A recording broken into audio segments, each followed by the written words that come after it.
हे दोस्तों, welcome to Teleprime course part 69 and आज हम कंटिन्यू करने वाले हैं अपने पेरोल वाले टॉपिक को जो कि अपन सीख रहे थे टैली में। लास्ट पार्ट में हमने अटेंडेंस प्रोडक्शन टाइप बना लिया था एंड आज हम सीखने वाले हैं पेरोल में पे हेड्स क्रिएट करना। तो पे हेड्स जो होता है वो दो टाइप का रहता है, अर्निंग पे हेड जो भी सैलरी एम्प्लॉय को मिल रही है वो, और डिडक्टर पे हेड जो भी कई सारे टाइप के टैक्सेस होते हैं जिससे जो एम्प्लॉय के सैलरी से कटता है उसको कहते हैं। अब हम इन सब को क्रिएट करना स्टार्ट करेंगे अपने टैली में। तो जैसे अपन टैली में आते हैं तो यहाँ पे आपके सामने एक पे हेड का डायलॉग बॉक्स दिखाई दे रहा है जहाँ पे आपको अपनी सारे डिटेल्स फिल होनी है। ठीक है, इसके बाद अपन सबसे पहले एंटर करते हैं बेसिक सैलरी का पे हेड। जब आप नेम एंटर करके नीचे आओगे तो पे हेड टाइप में एंटर करते ही आप देखोगे आपको बहुत सारे टर्म्स देखने को मिलेंगे। अपन एक एक करके सारे टर्म समझते हैं। पहला आता है डिडक्शन फ्रॉम एम्प्लॉयज, यानी अगर आपकी सैलरी में से कुछ भी डिडक्ट हो रहा है तो उसको आप इस ग्रुप में डालेंगे। Second is earning for employees, जैसे आपको सैलरी मिल रहा है, ठीक है, तो वो आपके लिए अर्निंग है तो उसको बोलेंगे।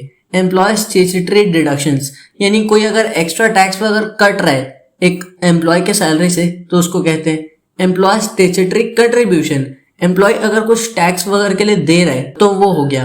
ग्रेचुइटी मीन्स अगर एक बंदा 5 से ज्यादा साल के लिए काम करता है तो उसे ग्रेचुइटी सैलरी मिलती है, एक बोनस टाइप का, उसे ऑनर में दिया जाता है। ठीक है, फिर आता है लोन्स एंड एडवांसेस। अगर हमने एम्प्लॉय से कोई लोन या कोई एडवांस ले रखा है तो हमें वो पे करना पड़ता है। अगर एम्प्लॉय ने हमसे कोई ले रखा है तो वो पे करेगा।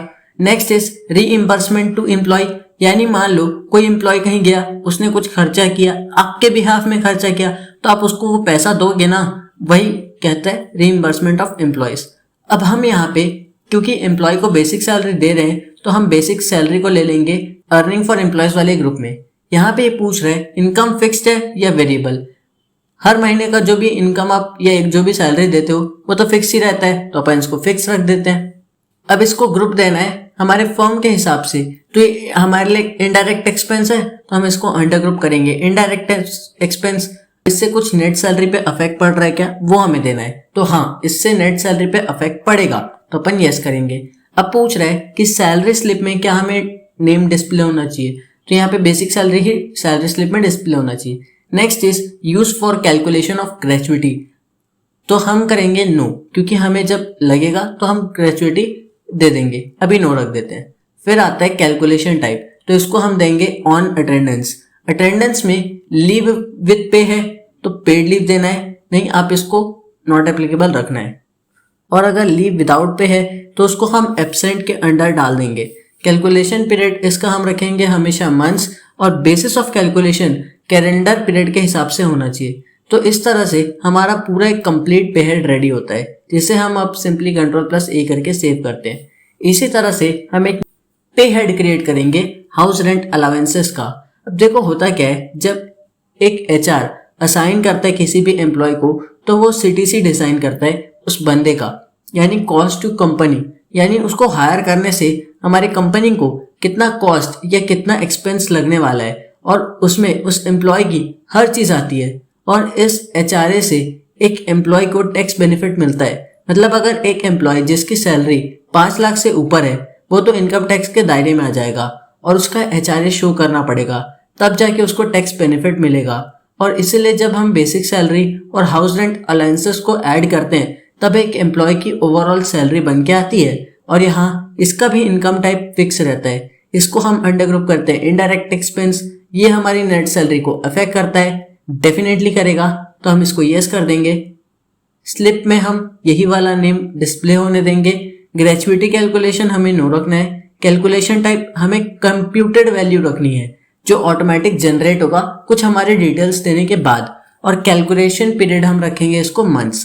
अब यहाँ पे आपको कंप्यूटेशन इंफॉर्मेशन देना है, और ये जो भी कंप्यूटेशन इंफॉर्मेशन रहता है ये एक HRA डिसाइड कर रहा होता है। ठीक है, अब मैं इसमें HRA देता हूं, अगर सैलरी मेरे एम्प्लॉयज का 10,000 से नीचे है तो अपन 20% देंगे, और अगर 10,000 से 20,000 है तो 30%, अगर 20,000 से 40,000 के बीच में है तो 40%, और अगर 40,000 से 50,000 के बीच में है तो 50%, और 50,000 के ऊपर है तो 60%। यहीं पे अगर आप इस परसेंट के जगह अपनी कोई वैल्यू देना चाहते हैं तो वो भी आप दे सकते हैं। ऐसा कुछ हमने अभी दे दिया है एंड अब हम इसको सेव कर देंगे।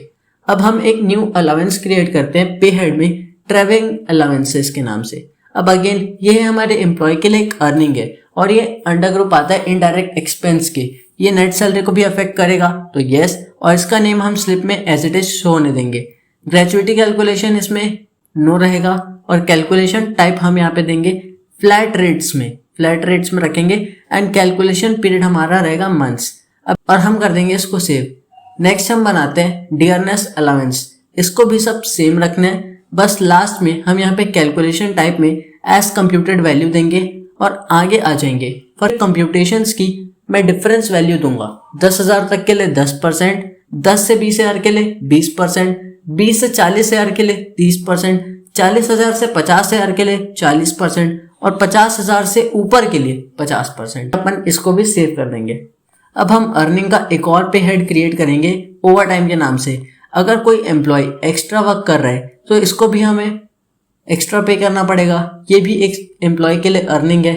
तो यहाँ पे भी अपने को ऑलमोस्ट हर एक चीज़ सेम रखनी है, ठीक है, जैसे हम बनाते आए हैं बस वही करना है। बस लास्ट में जो कैलकुलेशन टाइप है वो रहेगा प्रोडक्शन के ऊपर, कितना एक्स्ट्रा प्रोड्यूस एक एम्प्लॉय कर रहा है ओवर टाइम करके, और प्रोडक्शन टाइप हम रखेंगे ओवर टाइम जो हमने ऑलरेडी क्रिएट कर रखा है। तो इस तरह के बहुत सारे अर्निंग पे हेड आपके टैली में बनते हैं। ये कुछ एकदम इम्पॉर्टेंट अर्निंग पे हेड्स थे जिसके बारे में मैंने आपको अभी पूरा अच्छे से बता दिया है, ठीक है।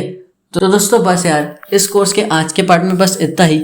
अभी मैंने आपको जितने अर्निंग पे हेड्स होते हैं वो तो बता दिए हैं, बट नेक्स्ट पार्ट में हम इसका डिडक्शन पे हेड टाइप सीखेंगे, ठीक है। और फिर थोड़े बहुत टॉपिक्स के बाद अपन इस चैप्टर को भी क्लोज कर देंगे।